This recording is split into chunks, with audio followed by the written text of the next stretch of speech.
Saudara-saudara, saya yakin banyak di antara kita menyukai emas. Banyak juga yang senang membeli emas. Karena emas menjadi salah satu benda berharga di dalam kehidupan ini. Albert tahu tidak bagaimana pembuatan emas? Tahu. Ya, secara umum kita ketahui bahwa emas ketika ia dimurnikan dengan api, maka ia akan menjadi semakin murni dan ia akan memiliki nilai jual yang tinggi dan akan semakin berharga. Iya, orang akan bahagia ketika memiliki emas karena emas itu benda yang berharga.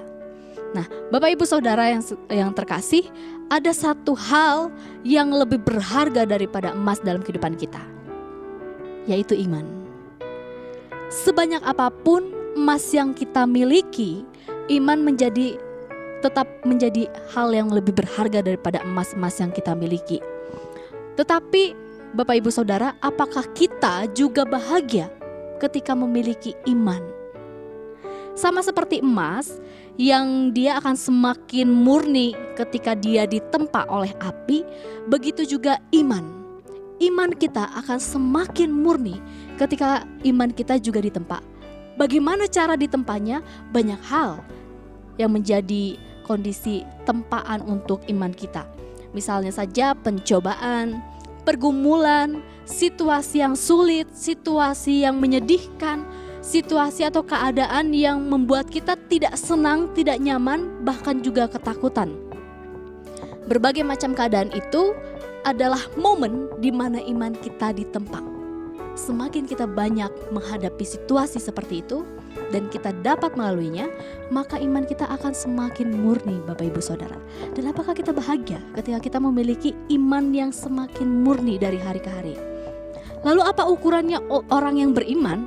Orang yang beriman adalah orang yang sungguh-sungguh percaya dalam keadaan apapun, Seperti yang tertulis di dalam ayat 6 dan 7 yang telah Bapak Ibu Saudara bacakan. Mungkin Albert bisa membaca ulang? Ayat 6, bergembiralah akan hal itu, sekalipun sekarang ini kamu seketika harus berduka cita oleh berbagai pencobaan. Maksud semuanya itu ialah untuk membuktikan kemurnian imanmu, yang jauh lebih tinggi nilainya daripada emas yang fana, yang diuji kemurniannya dengan api, sehingga kamu memperoleh puji-pujian dan kemuliaan dan kehormatan pada hari Yesus Kristus menyatakan diri. Jadi Bapak Ibu Saudara, dalam keadaan apapun, sesulit apapun, dan juga semenyedihkan apapun, orang yang beriman akan tetap percaya pada pemeliharaan Tuhan.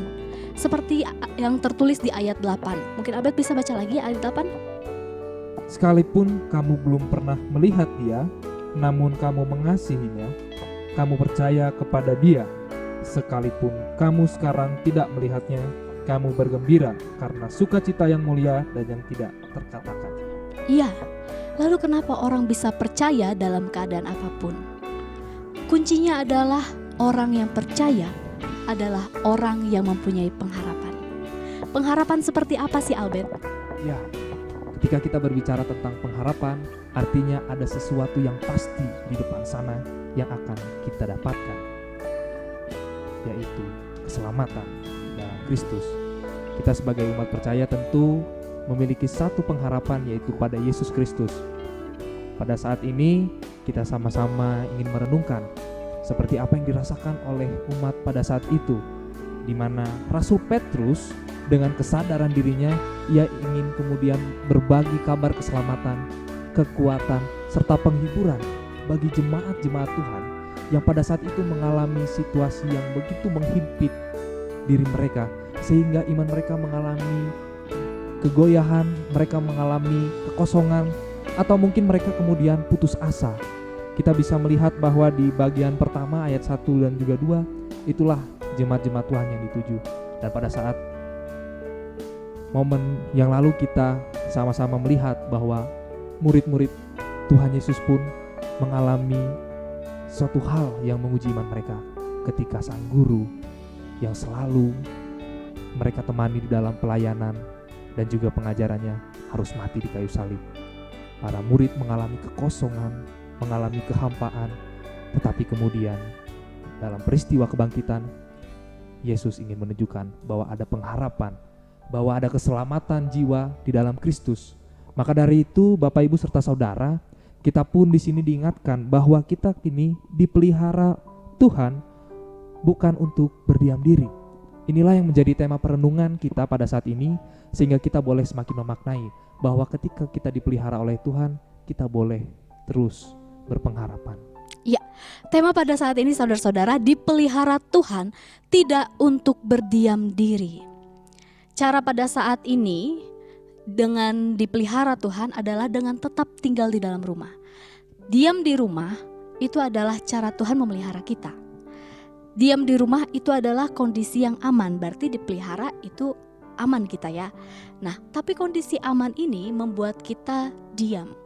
Diam secara ekonomi, mungkin juga ada banyak di antara kita yang dirumahkan pekerjaannya, atau di luar sana juga banyak yang di PHK. Lalu diam komunikasi dengan banyak orang menjadi diam. Lalu aktivitas kita juga diam, yang biasanya keluar dan juga melakukan berbagai macam aktivitas, pada saat ini malah jadi diam aktivitasnya karena harus di rumah aja gitu ya Albert ya. Tapi jangan sampai iman kita juga diam. Ini yang menjadi bahaya Albert. Karena kalau misalnya iman kita diam, maka kita tidak punya pengharapan akan hari esok. Apalagi kondisi pada saat ini kita nggak tahu nih ya, sampai kapan virus ini akan berakhir. Sampai bulan apa kita harus tetap tinggal di dalam rumah, kita belum tahu. Tetapi di dalam segala kemisterian, ketidaktahuan kita harus tetap berpengharapan karena kita punya iman. Maka dari itu Bapak Ibu Saudara, situasi atau keadaan aman kita ketika kita tinggal di dalam rumah jangan sampai membuat kita bermalas-malas secara iman kita, secara rohani. Tetaplah di dalam rumah, tetaplah terus mengembangkan iman kita. Jangan biarkan iman kita semakin menurun, semakin hilang sampai tidak mempunyai pengharapan akan hari esok, akan pekerjaan kita dan juga lain sebagainya. Tetaplah berpengharapan. Nah, lalu untuk kita semua yang pada saat ini, untuk Bapak Ibu Saudara sekalian yang saat ini di rumah tetap berpengharapan, selalu berpengharapan dan juga bersukacita. Lihatlah sekeliling kita, apakah ada saudara-saudara kita yang imannya juga mulai goyah gitu. Kalau kita melihat itu, kita kuatkan mereka agar orang-orang saudara-saudara kita yang ada di sekitar kita tidak mengalami penurunan iman. Jangan sampai mereka berada dalam situasi tidak berpengharapan. Itulah yang disebut dengan tidak berdiam diri.